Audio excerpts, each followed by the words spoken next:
Michigan has self-imposed a 3-game suspension for Jim Harbaugh following alleged recruiting violations. Harbaugh will miss the start of the season next weekend when the Wolverines play East Carolina, as well as games against Las Vegas and Bowling Green.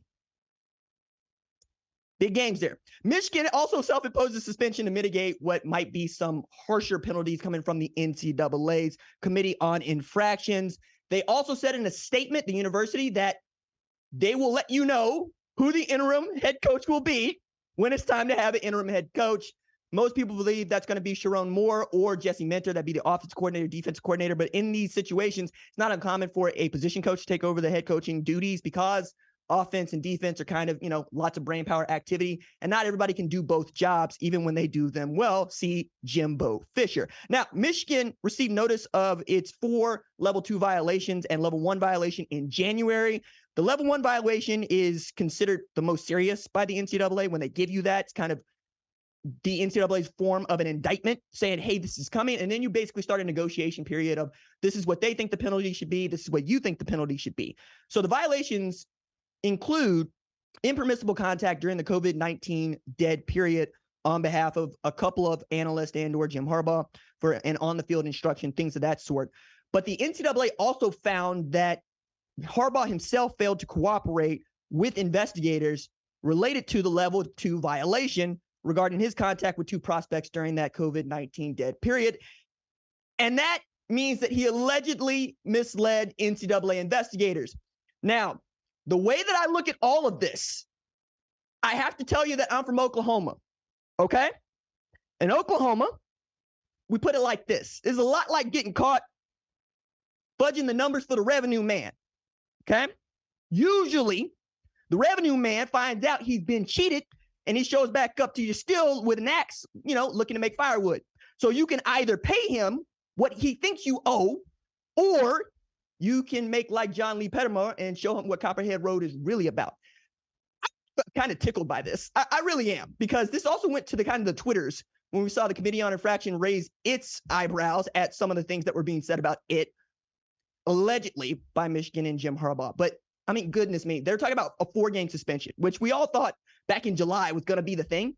He was going to take the 4-game suspension. He was going to miss the first 4 games of the season for Michigan, which frankly, they do not need him to win. No disrespect, but you're East Carolina, Vegas, and Bowling Green, okay? Now, what's really interesting is how this is going to play out when they come back around to this getting to the committee in like January, February next year. And because we play will he or won't he with Jim Harbaugh and the NFL, could see some more implications here depending on just how hard the NCAA wants to come after Michigan. But it won't matter. I mean, Michigan's one of the best teams in college football, and they have one of the best rosters they've had in 25 years.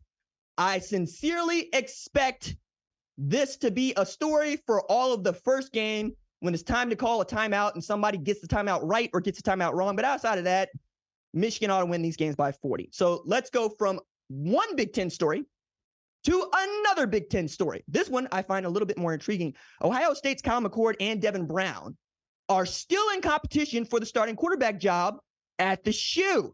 I thought that this job was McCord's to lose. He is the only guy on the roster who started a game last year. He's also the only guy on the roster who has been throwing passes to Marvin Harrison Jr. since high school. And I think he's athletic enough to do the job. There's been lots that's been made of what Devin Brown can do with his legs. Let me put it this way. Devin Brown ain't Justin Fields, but he ain't C.J. Stroud. But Kyle McCord ain't Justin Fields, and he ain't C.J. Stroud. Both of those dudes can move, and both of those dudes can sling it. And as it's been made clear to me, you need one of them to separate before you feel good about the job. And Ryan Day gave a very long quote that I want to read to you in its entirety because I believe it deserves its full context when we're talking about Devin Brown and Kyle McCord. He said, I asked the staff this weekend after the scrimmage, and I took a straw poll, and it was split almost down the middle, right? He goes on to say, look, we don't have to make a decision right now, so we're not gonna. But if the thing goes into the season, he's not going to stop it, which I think is kind of interesting and cool. One, they're that good because Ryan Day's hit record for quarterbacks is immaculate. I'm serious. It's perfect.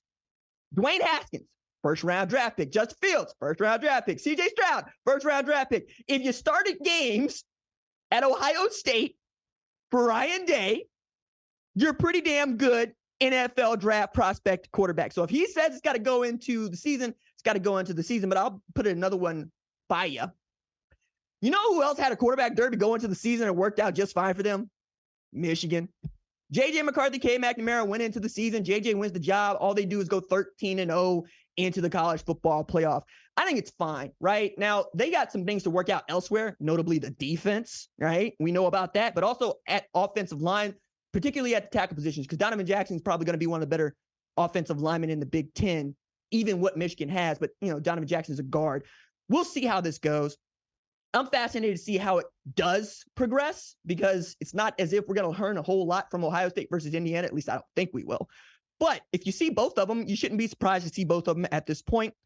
And maybe we'll get to evaluate for ourselves which one of those guys we think can absolutely do the job. All right. The guy from Corner Canyon, the guy from St. Joe's Prep, either way, they're in a really good spot. Also, on top of that, Aaron Nolan showed out last Friday against Juju Lewis, and Juju Lewis committed to USC the day that we're taping this on Tuesday, right? The day that after you're watching, the day that you're watching this would be a day later. Yeah.